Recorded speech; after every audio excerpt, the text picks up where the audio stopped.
Hello and welcome to Legally Speaking with me, Tarun Namgia. Today we are embarking on a 5-part series to discuss India, that is Bharat, coloniality, civilization and constitution. To those of you who are thinking what this is about a book.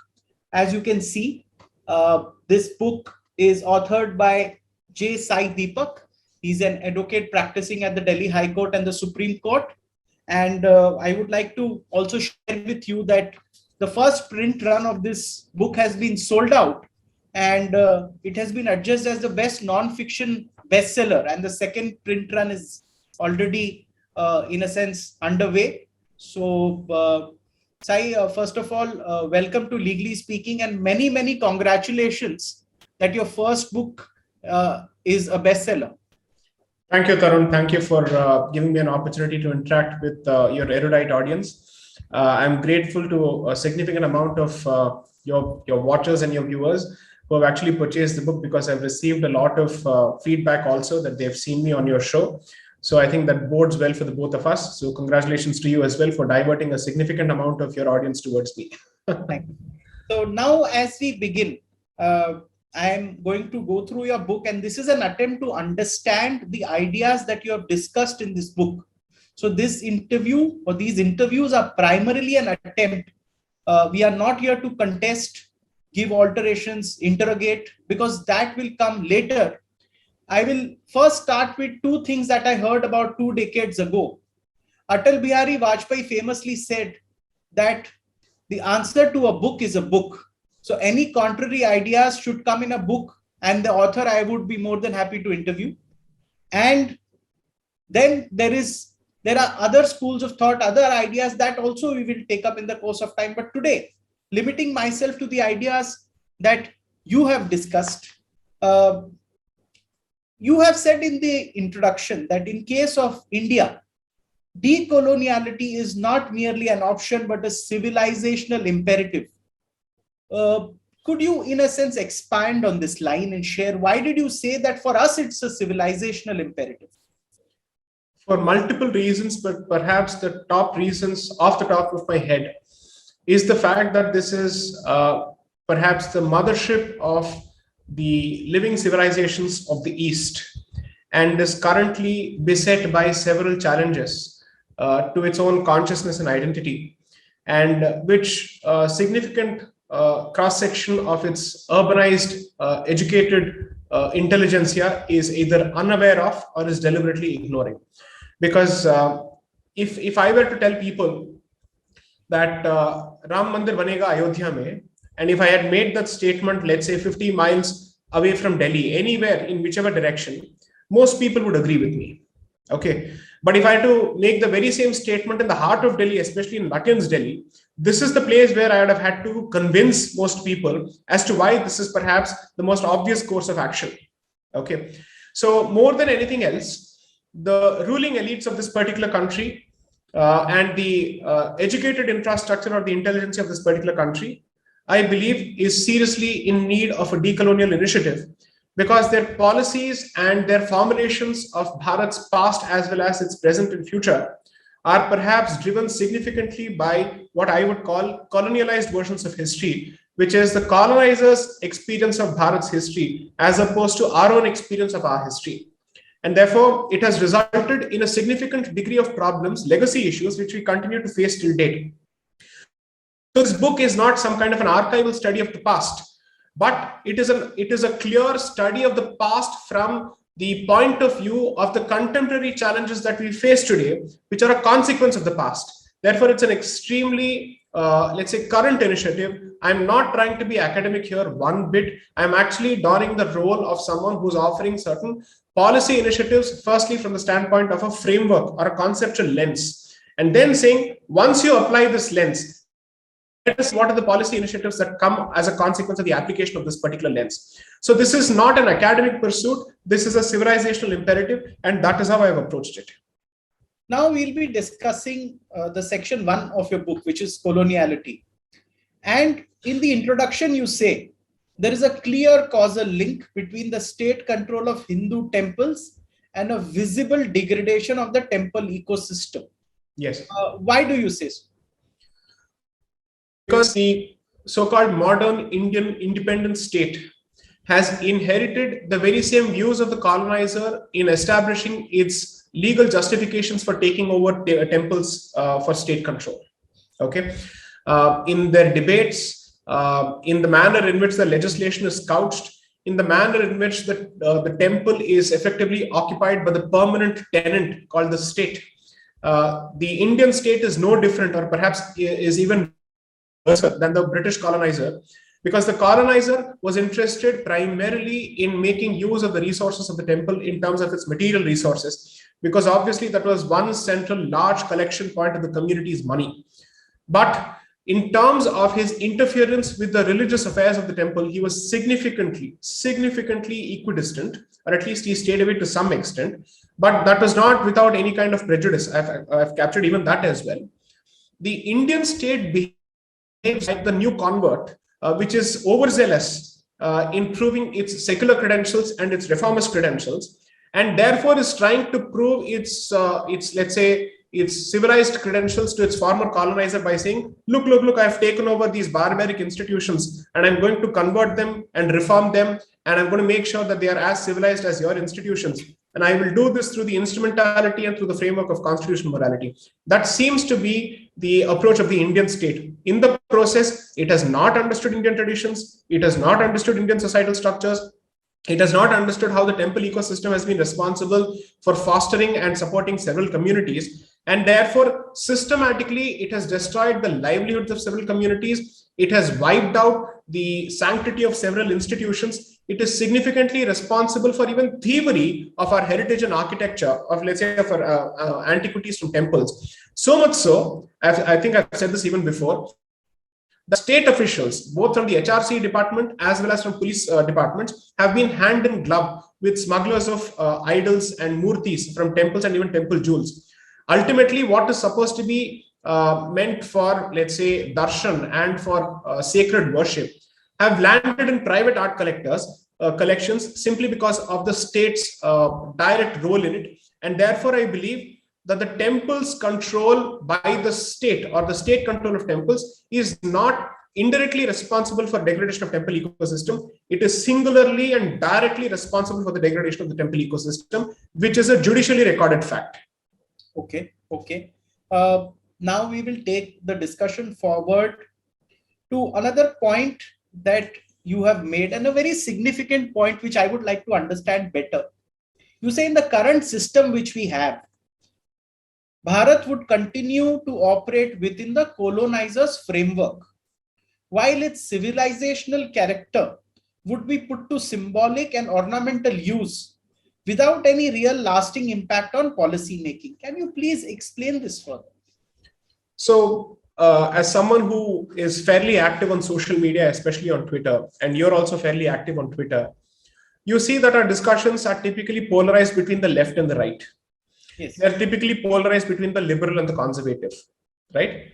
I would like to understand from which Indian philosophy these divisions come. Okay, there is not a single Indian philosophy that these divisions can be traced to. Left and right and liberal and conservative are terminologies and thought constructs which effectively come from the West. Okay. Second, there are arguments that he's secular, he's unsecular, he's anti-secular, he's pseudo-secular, he's secular, and whatnot. These are the discussions that go on, as opposed to ask the basic question: even if secularism were to be practiced in letter and spirit by any dispensation, would it help the civilization, or would it be antithetical to the civilization? That is a question that nobody has asked. It's almost as if we have taken certain values that we have inherited from the colonizer as universally valid and universally good for every society. And therefore, we continue to somehow hug the cactus and say, now I will prove that I hug the cactus the best, notwithstanding the fact that I'm bleeding to death.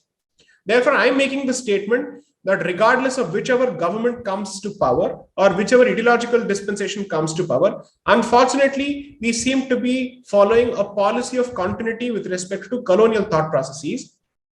And at best, we seem to be paying lip service and a form of, let's say, ornamental service to the idea of Bharat, when in fact it is the idea of India that is constantly prevailing over the idea and the reality of Bharat.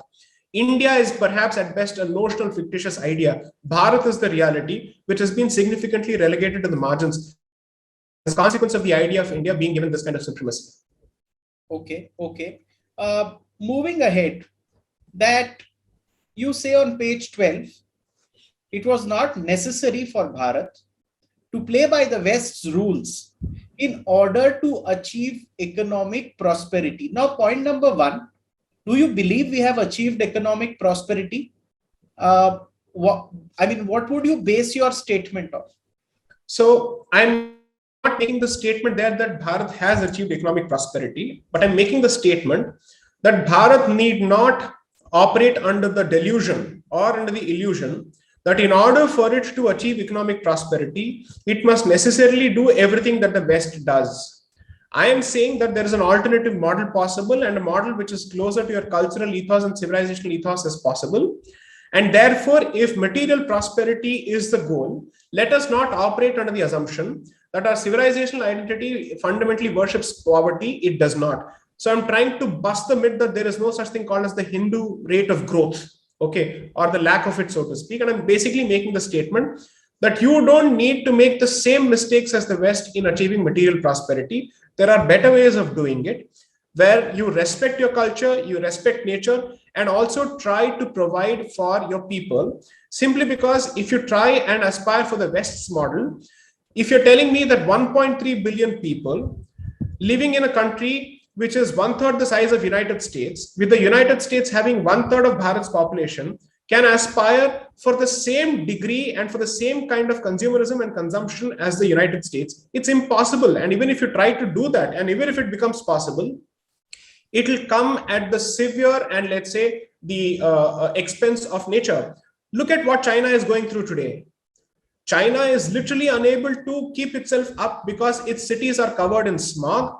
Notwithstanding the fact that it has been able to build an infrastructure, the fact is today it's not been able to provide electricity in Beijing, in Shanghai, in all its so-called, let's say, power strongholds, so to speak. So the point is, be realistic to your circumstances and aspire for material development without severing your relationship with nature, because you will face severe repercussions as a country which does not have enough water. You will face severe repercussions as a country which has more mouths to feed than any other country today. Okay. So you said an interesting thing, the Hindu rate of growth. For the benefit of my viewers, this was a comment made by one Professor Raj Krishna in the 80s, when somebody in the press asked him that why are we suffering 3% growth? So he made an offhand comment that this is the Hindu rate of growth. That comment by Professor Raj Krishna has somehow stuck on and achieved great popularity as a comment. In fact, as I remember this, there is another comment by not Professor, but Swaminathan Gurumurthy, a renowned public intellectual. And he once said that the tragedy of the 21st century is that orators pass off as public intellectuals. people who don't produce any authentic work but make bold statements. Right. That's applicable to a lot of people. And he made this statement in the context of the American elections, Barack Obama and others. But I think it will be applicable to the Indian context also. There are many names that may to whom this quote may be applicable. But moving on, you say in the book further, civilizational reclamation had the potential to spur confidence and originality of thought, thereby paving way for economic progress in a way that was consistent with Indian ethos. Now, if we break this statement, civilizational reclamation had the potential to serve confidence and originality of thought, thereby meaning the Indian consciousness maybe lacks confidence and, of course, the originality of thought. And if you say we had this, we would have had economic progress consistent with the Indian ethos. Why do you say this? So I am trying to make the point that it is not possible to build an original edifice using the tools of the master. A slave cannot hope to build an original edifice using the tools of the master, okay, or the colonizer. Now, when you think of Japan, it is equally a developed nation, and it's been the second largest economy for the longest period of time until it's been taken over by China, right? And still people know that Japan has a Japanese way of functioning.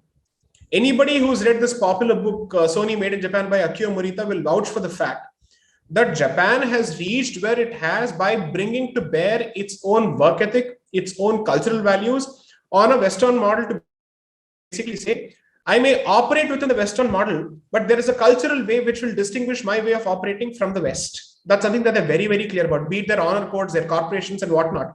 In fact, in Lee Iacocca's book, where he speaks of how he resurrected Chrysler, he makes a very clear statement that America has the hire and fire policy, whereas Japan effectively believes in taking everybody forward. And when a company is facing a downturn, as opposed to firing and laying off people, everybody from top to bottom takes a huge hit as far as their salaries are concerned. That is the cultural way of operating.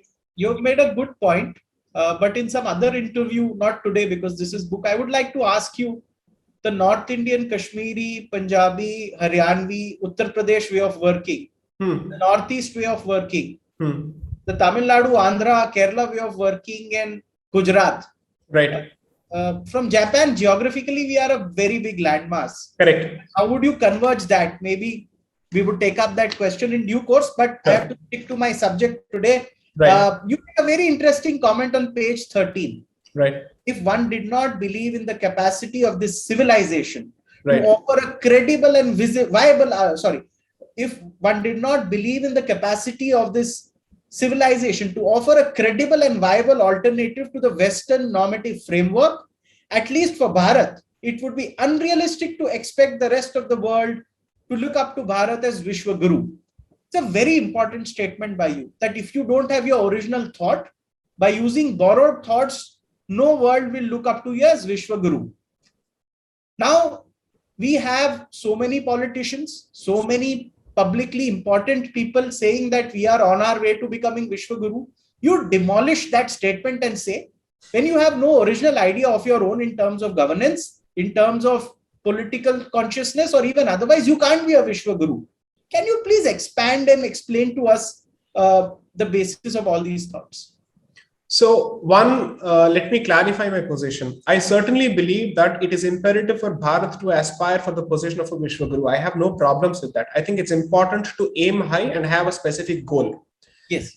And second, I'm also making the point that political statements at the end of the day cannot define civilizational imperatives because they are meant for a certain form of myopic consumption. They may lack the nuance, they may lack the depth. Okay.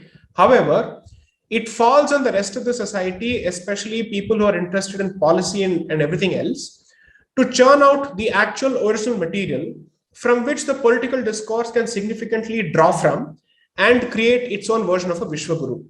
See, nobody expects a politician to be a policy maker because ultimately they may not have the bandwidth for it. Okay. But what do you expect?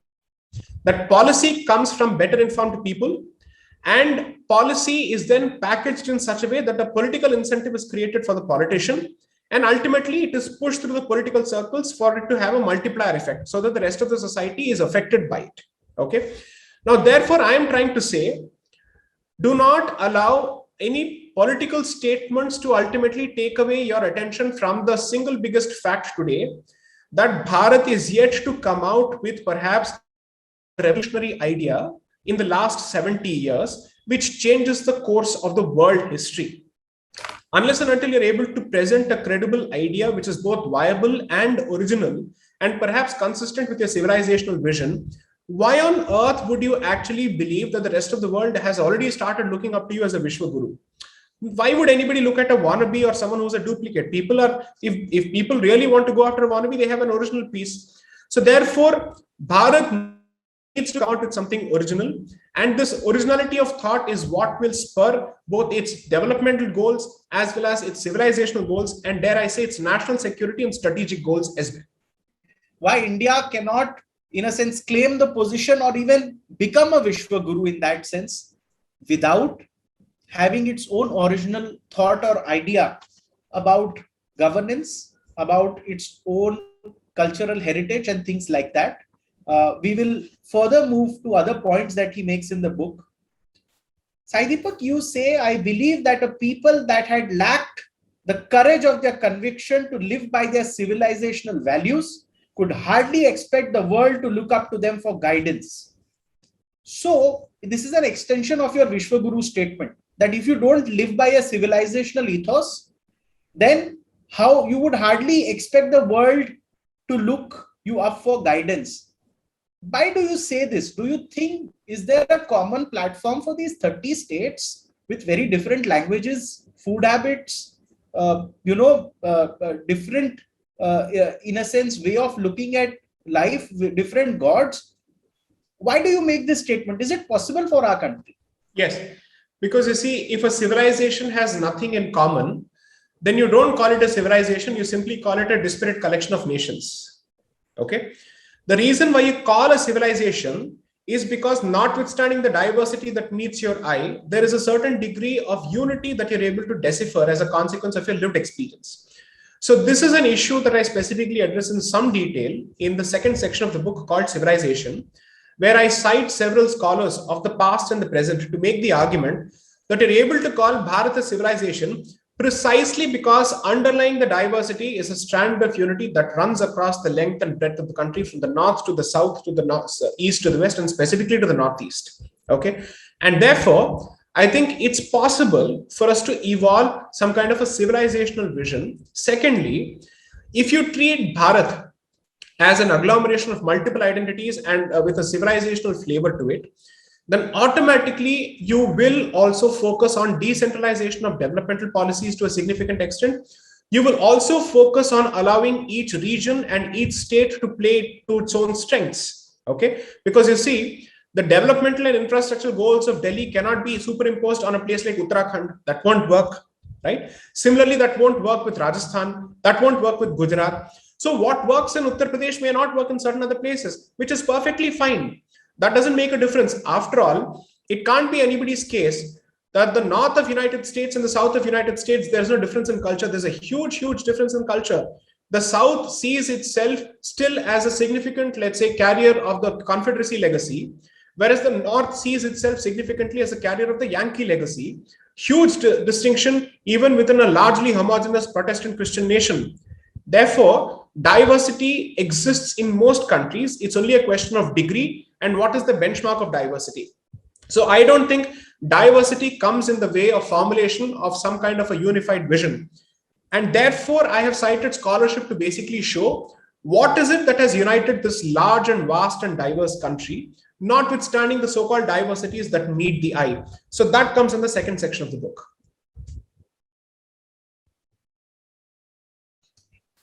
Now we move forward to another statement which you said with regards to how we govern Bharat. Recasting Bharat in the mold of the West would kill its originality and character, right, making it a mere vassal of the West. That too after the European colonizer has left its shores. So you are saying that whatever was done in the past 70 years should be undone? I'm saying that whatever has been done in the last 70 years cannot be accepted in toto. Whether it must be undone in entirety or not is not what I'm talking about. I'm basically saying to assume that everything in the last 75 years, or we are entering the 75th year, is a testament to our success is, I would say, an incorrect statement to make. In fact, we have got quite a few things wrong. And that's precisely why I believe that there is a serious rethink on several aspects, whether it is with respect to economics or with respect to infrastructure development or national security. We have slowly started our journey towards rectifying those errors. But I certainly believe, and I will say this without any reservation, that at least in the first 50, 60 years of our independent existence as a modern republic, we have followed the path of entrenching colonial consciousness through our educational history policies, which is significantly responsible for creating and perpetuating certain stereotypes about this country on identity-related issues, on religious aspects, on cultural aspects, and even gender-related aspects. So I am making the statement that we have gone down the path of serious and grave error through our education and linguistic policies, which is a continuum of the British policy, unfortunately. And therefore, it has resulted in creating an entire generation of self-loathing Indians. Okay, so self-loathing Indians is the last line in the last three words which you said. Basically, I understand the Western cut and paste model is what you are arguing against. That whatever is used there, you just cut, paste, and in a sense, impose it on a mass of 1.5 billion people with a different cultural heritage and consciousness. Correct. You referring to a Latin American scholar, you said that the colonizers' religious beliefs give birth to a sense of racial superiority that placed the Christian white European colonizer at the top of the world order. Also, you say the European colonizers' use of power was the very basis and justification of exploitation of the world. Now, you say the Latin American colonizer that you quote, you say he first said this. You quote him in the book. What commonalities do you find with India in that statement? Because I think that scholar would be referring to Africa and South America, not India. Correct. So Anibal Quijano is a Peruvian scholar who formulated what we know as coloniality today, and which forms the fundamental premise of the decolonial scholarship, which is extremely popular in Americas, Africa, and Caribbean. And their entire position is that notwithstanding the nationality of the European colonizer, he may be French, he may be British, he may be German, he may be Swedish, he may be Belgian, whatever he may be, or Flemish for that matter. The fact of the matter is, since they come as a product of Christian European civilization, there are certain common aspects to their behavior, which can be traced at the very least to two significant pillars of their belief system. One is race consciousness, where they believe in the superiority of the white races and the inferiority of the non-white races. Second, where they believe, and it is a fact, that the supremacy of white as a color or a complexion of a race is attributable to their understanding of Christian theology, where white is associated with good, white is associated with victory, white is associated with everything that is great.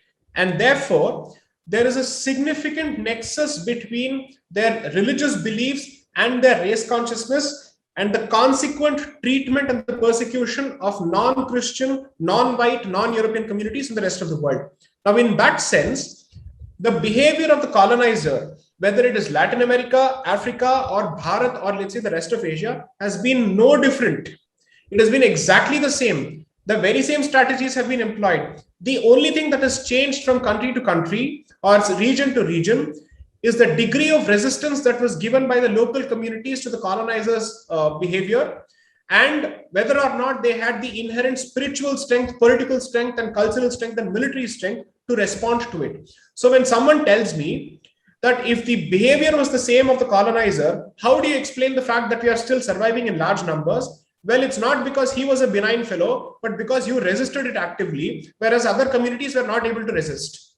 That's a fair point and a good note to end the part one on our discussion on India, that is Bharat.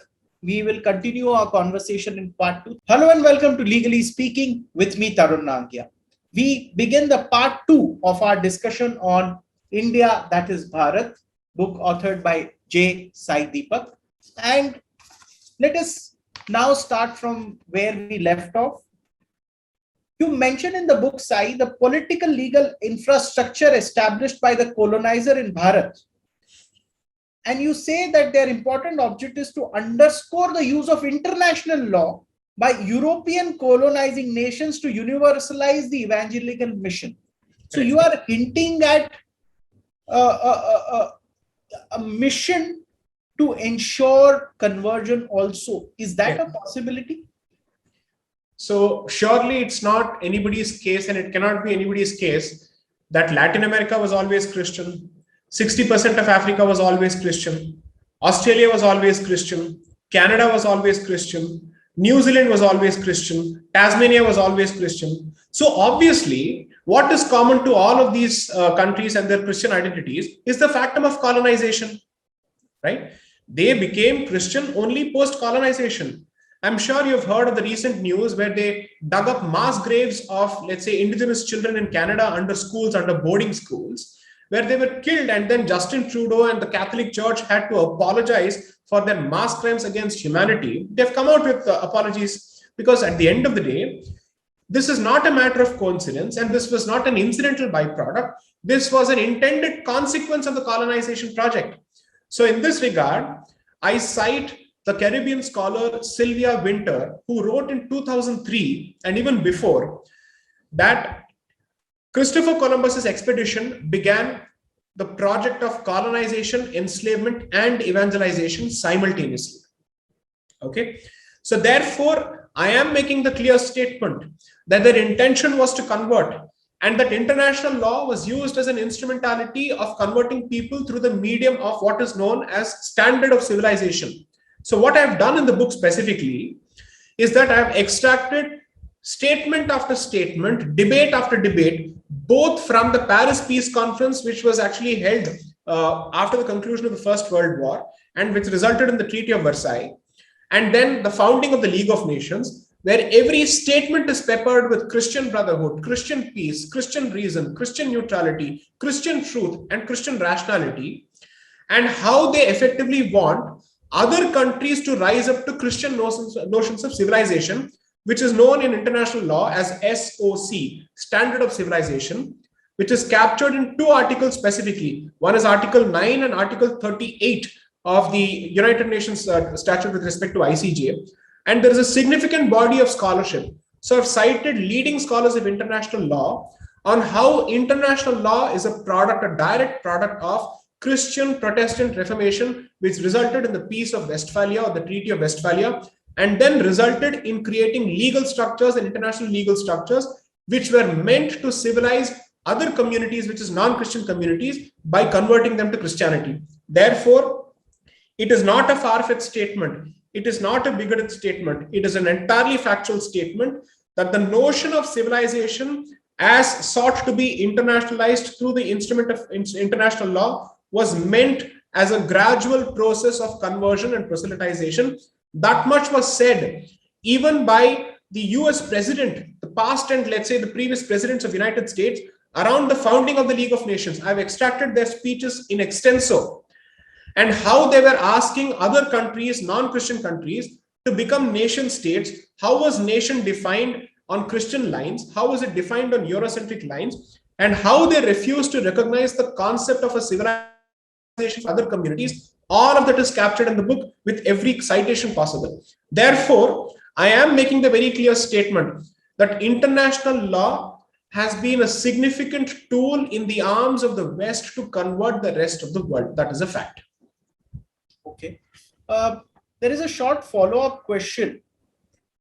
Wherever there is a vacuum, there will be some culture that will, in a sense, be taken up. Do you think there was a vacuum which allowed this process of, in a sense, imposition on colonial values upon the Indic civilization? Do you think there was indeed a vacuum which allowed this to happen? No, I don't think there was either an intellectual vacuum or a power vacuum, frankly speaking, because I dare say that even until the First World War, at least that's where my book ends, the first book ends, until 1919, 1920, I can clearly see a sense of civilizational awareness still being alive and kicking as far as Bharat is concerned, in the language that they employ to resist the West, in the language that they employ to resist the British colonizing efforts, and in the language in which they seek self-rule for themselves. Okay. According to me, the entrenchment of colonial consciousness and pushing the Indian society into the arms of coloniality has happened significantly after 1947. Okay. After independence. Because you see, every decolonized nation or independent society has invested significantly in education first, immediately after independence, to make sure that it is able to reclaim its cultural rights and its cultural dignity. I don't think Bharat invested enough. In fact, it invested in the opposite direction. Okay. So whatever we may have retained by way of civilizational pride and confidence is not because of education, but despite education. So you mean that the past 73-4 years have been a project to perpetuate colonial education, colonial way of thought in the formal system? Without a doubt. And the family system has ensured in India that Indic civilization continues to retain its cultural consciousness? 100%. The family structure, the societal structure, the extended institutional support, which is slowly being eroded by the state itself. These are the structures that have effectively helped children and successive generations retain whatever remains of their, let's say, native consciousness. The fact is, our school system, our education system, and language system, especially history departments, have significantly pushed us in the arms of coloniality, which is slowly beginning to show extremely serious and adverse results for the society. And you see that across campuses. Now, you said that your book is intended to be a starting point from the decolonial perspective so that Indic consciousness can replace colonial consciousness. Yes. Now, before I request you to, in a sense, explain your statement, I want to ask you, the primary medium of instruction and conversation being English. Right. And then there being 1,000 debates on which language should dominate, because India has got many languages. And then English, in a sense, appears to be as a compromise language where everybody is agreeing, okay, neither your language dominates nor mine, English is fine. So when you borrow it from the West, the language that everybody agrees on is borrowed from the West. How do you explain when your basic language is something which you have already borrowed, that isn't your own? Cultural awakening is near impossibility. 100%. I agree with you. In fact, one of the things that I say, I think in chapter 7 or 8 as part of section 2, is the fact that the introduction of English as a medium of instruction, not just as, let's say, a lingua franca of transaction, but as a medium of instruction itself, was intended to impart what they believe were Christian civilizational values. Now, the point is, what is the solution? In fact, if you remember, Tarun, I think you and I have had a discussion around Bhasha Niti previously when we discussed about Hindi and other issues. I clearly made the statement that Bharat should not be treated as a nation in Europe. It must be treated at par with Europe itself. And therefore, your language policy can at least draw from certain aspects of that experience, because I'm making the very clear statement that it is possible for Bharat to operate independent of English, at the very least, by ensuring that the medium of instruction is not in English. I am not against people knowing English. I am not a dinosaur who says, don't learn English whatsoever for whatsoever reason. I'm merely making the statement that the content and the medium of instruction, as much as possible, should be independent of English. And if people want to learn English over and above that, for the purposes of transaction or for the purposes of engaging with perhaps a global audience or whatever it be, they're welcome to do so. I'm not saying India must ban English. Secondly, this language chauvinism and the entrenchment of language chauvinism, if you remember, we discussed this, is the direct product of the reorganization of states on linguistic basics in 1956. And I said that perhaps you must consider a reality where every state has at least 2 official Indic languages, as opposed to having a single language, because there are significant populations in most states which speak a different language, at least in some states. So for instance, in the south, you see in a state like Karnataka, you can perhaps survive with Tamil. In a state like Telangana, you can survive with Hindi. In a state like Andhra Pradesh, perhaps there are other languages that you can consider. So I am trying to say, if each state starts thinking of mainstreaming more than one language and more than its own dominant language, you are looking at evolving a much more cosmopolitan outlook towards your own languages and towards speaking and transacting in more than one language and replacing English gradually. Sai, but with what you say of India being considered as Europe and language consciousness then attaining a certain importance in these states, you won't or can't aspire to be a unitary federal republic. You will have to actually federalize and become a truly federal republic, with each state having its own independence. It's, of course, they have their own laws, but much more independence for the states. This country then can't operate within the framework that it operates today, where center is all powerful and controlling. The states will, in the sense, devolve into much more stronger units of governance and financial autonomy.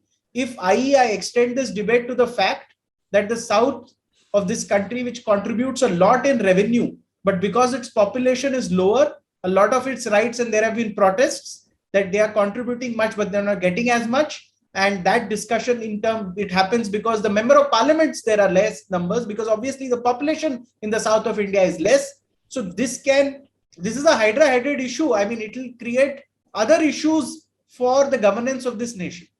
So I have a very clear response. I'm not sure it's the correct response, but let me offer a tentative solution. I have not asked for federalization of the fiscal policy or the governance structure. I have only asked for federalization of the cultural policy and civilizational approach, which is to say, the center can continue to retain its control over the money bag, so to speak, in order to ensure that this country has some kind of a coherent approach and that the states still toe the line of the center. However, when I'm asking for language policy, I'm only saying that every society and every region will have, let's say, a natural impulse to protect its language and preserve its language even more. And dare I say this, one of the reasons for any fissures that are created is a consequence of imposition of any one language over everybody else. So if a society or if regions are allowed to celebrate their own languages, mainstream their own languages, teach in their own languages, you will actually increase the incentive for them to stay part of a union which allows them to speak in their own language. So my suggestion is going closer towards national integration without compromising on the center's power over its fiscal policies, which retains control over the states. So I want a 30-second answer because I want to move on. So you mean this cultural, in a sense, thought that you have given over Indic languages won't automatically lead to feelings of having greater federalism for the states? Correct. Won't automatically lead to questioning why there is Supreme Court far away in Delhi where I am staying in Kerala? Why all the central government offices are stationed only in the city or state of Delhi? Correct. Why everything is centralized like maybe say erstwhile communist countries where power was centralized? You think these feelings will not come about in the minds of the political class of the states were we to adopt this policy? You feel it won't happen? 100%. If people realize that they can, let's say, transact in high courts in their own mother tongues, at least in the dominant mother tongue of a particular state, and that they will at least have the option of presenting their arguments in native languages in the Supreme Court of the country, they will feel closer to the Supreme Court, notwithstanding the tyranny of distance. That's the fact. So I'm basically making the argument, how can it be said that if people are allowed to speak in their own language in the Supreme Court, it will lead to greater disintegration? In fact, I would say that people will feel that the Supreme Court may be far in distance, but closer to us in culture. Okay. This is a question that maybe in some other interview I would like to discuss with you, because it raises in questions in terms of that, when you have your own language is used to govern, would it raise feelings of having greater power over your finances also? Right. Because the politics is such that it wants to appropriate more and more power. Right. So that is an interesting question, but I want to ask you more questions on the book. Right. You go on to say that one should remove the colonial lens while trying to assess and evaluate the constitutionality of indigenous and Indic religious practices. Do you think that happens in the country today? That we use the colonial lens to evaluate our old religious practices? We 100%. Don't give enough independence? 100%. In fact, I believe that the adoption of colonial lens has only become worse. I believe that the judgments of the 50s and 60s were far superior in their approach and much more consistent with our cultural ethos, because at the very least, our judges were trained in Sanskrit, were trained in native subjects, were trained in, let's say, Indian schools of philosophy, either by sheer force of habit or because it has been institutionalized in their families or they come from certain backgrounds. But over the years, what has happened is greater colonial entrenchment in the, let's say, in our judicial systems as well as in the legal systems. And that's precisely what has been reflected by the recent statements made by two honorable judges of the Supreme Court, the Chief Justice himself and Justice Narasimha, both of them clearly making the point that colonialization of certain interpretations of our provisions of the Constitution has significantly pushed us in the arms of coloniality. Therefore, I'm in complete agreement with the statement that they made. It's in fact a vindication of the thesis of the book. Yeah, you're right. I think both the Chief Justice of India, Justice N.V. Ramanna, and most recently Justice Narasimha was elevated to the Supreme Court, both said that we need to decolonize our laws. And I mean, we would like to hear more from them on this issue, because sometimes a statement raises many other questions. Right. When you don't explain what it means. So we would want to know what that is from the honorable judges. Sai Deepak explaining that how even the judges of the Supreme Court, namely Justice N.V. Ramanna and Justice Narasimha, said that we should move towards decolonizing our laws, but they stopped short of explaining what it means. And so we are in a sense waiting, and we want to know what that means. Does it mean certain laws will, in a sense, be striked off, or it means a total rewriting of all the laws? So many things that need to be answered and known by all of us. But we will move ahead. And Sai Deepak further says in his book that 4 types of colonialism are recognized. One is exploitation colonialism, settler colonialism, surrogate colonialism, and internal colonialism. That's on page 26 of his book. Would you say that we have suffered all these kinds of colonialism, or are suffering exploitation and surrogate even now?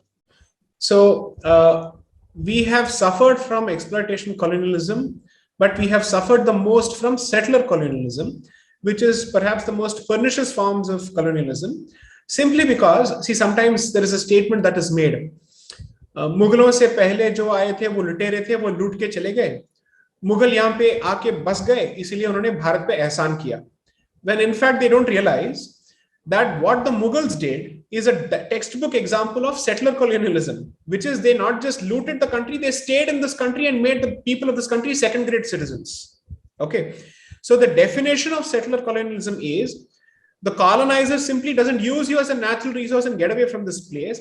He stays here and he exploits this place, changes the culture of this place, has a serious disgust and contempt for the culture of this particular place, raises its places of worship, destroys its knowledge communities, and uproots people root and branch. Which is why coloniality is primarily a response to the fictions, the universalist fictions created by settler colonialism. Okay, so my primary argument is we are still bearing the brunt of continuing settler colonialism, where the thought process continues to exist even after political independence. Saib, I want to ask you 2 questions, which even I want to know.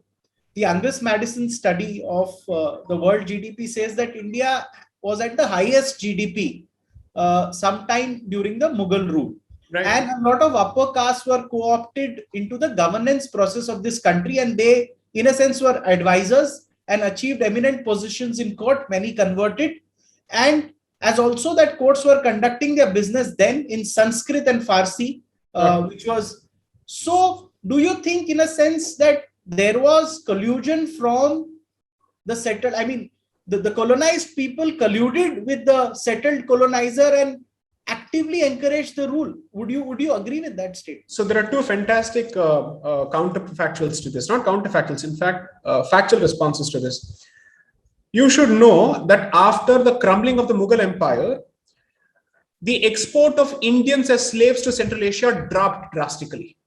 Okay, that is also a fact. So therefore, the so-called economy that they built was significantly based on slaves being created out of the natives. And there's an entire, let's say, mountain of scholarship which says how much was earned through the sale of slaves in Afghanistan and in Central Asia, with, let's say, the Indians being sold as slaves.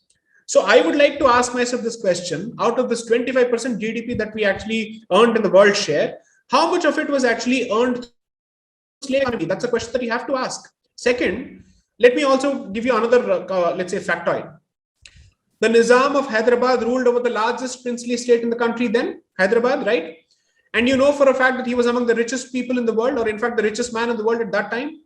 Do you know how many peasants died as a consequence of his being the richest person in the world, which is what led to the Telangana rebellion and the peasant rebellion in the country, right? So therefore, when people make the statement, there are 2 points. It was built on slave economy. 2, do we have figures of what was Bharat's share of world economy prior to the Mughal rule? That's not there. That's not there. So we don't know whether it has gone down or gone up, right? We are comparing that to our current circumstances and therefore saying, oh, अभी हम 1% है, पहले हम 25% थे. अरे भाई 50 से 25 हुए थे या 30 से 25 हुए थे, ये आपको पता है कि नहीं पता है? You don't know, right? That's a figure that Angus Madison certainly doesn't shed light on, right? Because if in Roman times we were exporting spices and they were sending gold and diamonds in return for spices, if you go to the Padmanabha Swami temple, some of the walls actually have coins from the Roman period. Okay. You're looking at the 3rd century, the 4th century, the 5th century, where clearly the Mughals did not exist. We were exporting as far as possible to even Egypt, to the Middle East, or Middle East is of course a colonial invention, but at least to the east of us. So if anybody tells me that we were great during the Mughal period, no, this is a fundamentally entrepreneurial society which has a lot of resources and which has the brains to take care of itself, which is why immediately after 91, after liberalization, you saw the economy spike up. From the so-called Hindu rate of growth, it went to a different place altogether. That is the spirit of this particular land. So Mughals can't take credit for this. Mughals can take credit for having created a slave economy where our artisans, our sculptors, our knowledge people were effectively sent as slaves to the Middle East. There is recorded history on this. So this is a figure that I don't agree with. I'll come to the second aspect of collusion. I'll just finish that point. When you're threatened with rape, massacre, conversion, and enslavement, you have no other option but to collude at some stage. On this, you must read Will Durant and other authors who clearly say, in fact, even Max Mueller says this, for this society to have preserved its character despite having lived through the barbaric invasions from the 7th century, from the 8th century until the 15th century, is a testament to its spiritual strength and not proof of its weakness. It is actually 1,000 years of resistance and not slavery. So I will have one small follow-up question. Today, the superpower is America, the second most powerful country militarily, China, Russia, either of the two. Right. Any developed nation also has strong defenses. Correct. For the fact that first the settled colonizer, which is the Muslim invaders and the Mughals, and then the British came. Right. For the fact that they could penetrate the defenses, which means there were enough fissures in the society which they could exploit and ferment. Right. Which means this developed civilization, if it were, as you say, had enough fissures for the colonizer to come in and appropriate the space. Right. Which means it was not, in a sense, totally developed, because otherwise it wouldn't have been colonized. Right. Secondly, the Angus Maddison study says that the growth rate went down drastically during the British rule. Correct. Which, of course, they attribute to exploitation colonialism because the money was taken out of this country. Correct. How would you want to comment on that observation?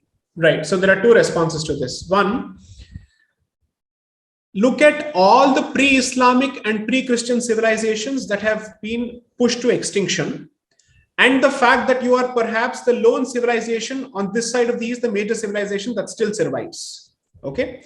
One of the things that my book actually is asking readers to do is not to have a truncated vision of colonization project, but to look at the world history and then ask yourself, if Constantinople has fallen, Eastern Roman Empire has fallen, the Byzantine Empire has fallen, and you know that today as Turkey, okay, and Hagia Sophia has become a mosque. Previously it was a church, and before that it was a place of the pagans. The entire pagan civilization of Europe has fallen, and Europe has turned Christian, and now it is moving towards, let's say, an Islamic direction. And post the movement of the immigrants from Middle East, from Syria to Europe, now you're looking at the takeover of Europe in terms of Sweden, France, and other places by this population. Are you telling me that Europe is not developed enough to protect itself with all its money and all the weapons at its disposal? So when you make this argument, you have to realize that an extremely advanced society must retain a veneer of barbarism to deal with a barbaric horde. When you become didn't have, which Bharat didn't have that time. Exactly. So when your Kshatriya spirit or your Kshatriya spirit is broken, or if you choose to deal with the enemy, then there's a problem. But I have to give you a counterfactual here. Please consider this. After the 7th century, that is after the 8th century, the first invasion of Sindh, the next wave of invasion started only in the 10th century. It took them 3 centuries to cross Sindh. Okay? 3 centuries. 3 centuries. From the 10th century onwards, apart from the Delhi Sultanate, you had the Vijayanagara Empire constantly fight them. You had the Rajputs fight them. You had the Maratha Empire, and you had the Sikh Empire. Are all these empires and confederacies not proof of the fact that yours has been a successful resistance? When Bajirao Peshwa was actually there, you're actually looking at what? A saffron Maratha flag in where? Attock. What you today associate with Balochistan and Pakistan and Afghanistan, that's the place that effectively a saffron flag was waving. Now, in stark contrast, look at Spain. It took them 800 years to launch what is known as Reconquista, to take the lands back from Cordoba and Spain from the Moors. If I may ask you to stop here, you're saying this civilization got conquered but fought back eventually. Absolutely. Okay, so you're saying we got conquered 200, 300, 400 years, but the civilization then, because Peshwas, of course, are much later, they went up to Afghanistan. So you're saying that's a symbol of fighting back. Correct. Fought back for your civilizational values after a point. I'll ask you one more question. Were there more Hindu princely states or Muslim princely states who were dealing with the British? More Hindu princely states. You had over 500 princely states dealing with the British, right? How is that not proof of success? Okay, so I've taken your point. You argue that we have taken a knock and then we realized that our defenses should be up. That was a civilizational realization, if I may say. Correct. That next time, and in fact, maybe someday I would like to deal with economic colonialism. Is India also facing that today? Are Right. you economically being colonized by certain nations? Is Right. that a reality for this country? But on page 29, Right. you say that the modern school believes that Columbus' voyage was and must be seen as glorious and heroic achievement that marked the beginning of the Christian West's destiny to liberate the non-Christian indigenous societies from the wretched existence. Right. On the same page, you say that the decolonial school believes that Columbus' voyage marks the beginning of one of the most repressive, bloody, racist, genocidal chapters ever witnessed in human history, and that led to the extinction of several cultures and critically wreaked havoc on nature on an unprecedented scale. Could you explain both these statements that you make on page 29? Right. I'll just open the page so that I'm able to explain this even better. Page 29 of the book. So on page 29, so what I'm trying to do here in chapter 1 is to basically introduce the 4 broad schools of thought in the social sciences realm and in the political sciences realm. And I'm basically spelling out for the reader what are the broad features that describe the modern school, the postmodern school, the post-colonial school, and the decolonial school. Okay. Now, the reason why this particular portion is extremely important is that Bharat is seen as one of the strongholds of post-colonial studies. Okay, we have produced some leading thought leaders on this particular subject, like Partha Chatterjee, Homi Bhabha, Gayatri Chatterjee Spivak. All these people have come from Bharat, or at least they're of Bharatiya origin. Okay, now that particular school has such a stronghold in this country that it has become almost impossible for any other school of thought to take root in this country. And the post-colonial school of thought, while it gives the impression that it is fighting colonialism or it is fighting coloniality, it has only reinforced the stereotypes of Bharat by constantly giving the impression that there are 3 constructs that you can actually reduce Bharat's identity to: Brahminism, Sati, and dowry. Okay. Every discussion around Bharat revolves only around this and is usually negative, with nothing positive coming out of this particular discussion. And usually, the historical basis or the primary source basis for these positions is extremely tenuous. The reason is the post-colonial school basically resists or gives the impression that it resists coloniality, but it accepts the colonizer's way of looking at the native society, which is to basically say, assume for a moment that you and I are having a debate on secularism. Okay. So this is how the argument plays itself out. The modern school, which is the European school, will say secularism is European, secularism is universal, because what is good for Europe is good for the world. Okay.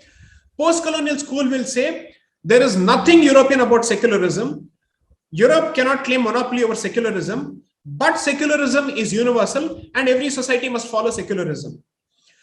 Now, decolonial school will basically say secularism is European, but why should I follow secularism? I am not a European society. What is so great about secularism? Why are you universalizing it? That is the decolonial school of thought. Okay. So post-colonial school effectively questions the rule. Modern school accepts the rule.